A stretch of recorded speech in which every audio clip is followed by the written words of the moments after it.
So here we have the Nissan Qashqai on a 69 plate. I'm going to start off firstly by showing you around the outside of the car, and then we'll hop in and run through just a few of the controls on the inside of it. From the outside, you can see it's a 5-door car with alloy wheels and tinted windows. We're going to start off in the boot space first. As we approach the back of the car, you can see we have reversing sensors, plenty of boot space along with that 60/40 split folding rear seat should you wish to increase this space even further again. And then underneath this vinyl boot liner, you have 2 tray sections which lift and remove to give you even more space. Okay, so we're just going to work our way back around to the front of the car, and then we'll hop in and run through some controls on the inside of it from there. Just briefly before we climb in, I think it's well worth seeing the interior from this exterior point of view. There's plenty to run through on the dashboard, so let's hop in and we'll do that now. Okay, now that we're inside the car, we're going to start with the dials. Over on the left-hand side, first of all, we have the rev counter and coolant temperature gauge. On the right-hand side, the speedometer and fuel gauge. In the centre at the bottom is where you'll find the total miles for the vehicle.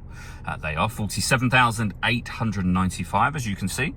Above that, we have a digital readout for the speedometer. You can change that information for various different things using the buttons over on the left-hand side just here. Our stereo controls surround that.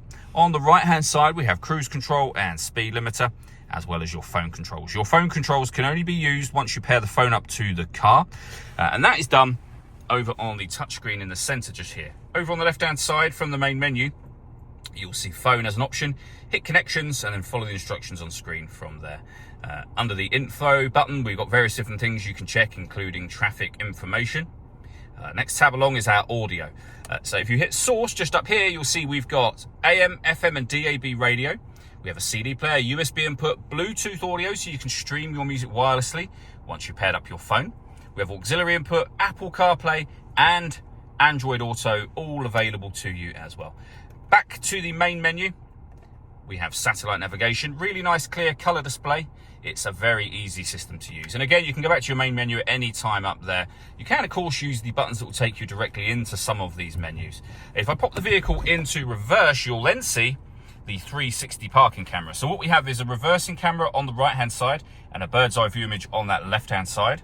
If I put the car into neutral, you'll see that will disappear. Press the camera button, you get a front-facing camera and the bird's eye view. Press it again, you get a front-facing camera and the front passenger side wheel. Down here, this car is able to parallel park and also perpendicular or bay park itself. Just follow the instructions on screen. It will do the steering element of the parking for you. Below that, we have dual zone climate control. You can adjust the driver and passenger temperature. You can determine where you'd like the air to be distributed. You can increase and, of course, decrease the fan speed from here. The air conditioning is on at the moment. That button turns it off and on again, or hit auto. The car will now maintain the temperatures that you've asked for by taking full control of the fan speed and the direction of the air for you. Any manual adjustment, be it direction of the air or fan, will override auto and allow you to put it back in your own settings. We have a 12-volt charging socket, electronic handbrake with an auto hold function, and then the gear lever for the 6-speed manual gearbox. This car also has a panoramic glass roof. There is a button up here. If we give that one single push, that will open all the way to the back of the rear seats.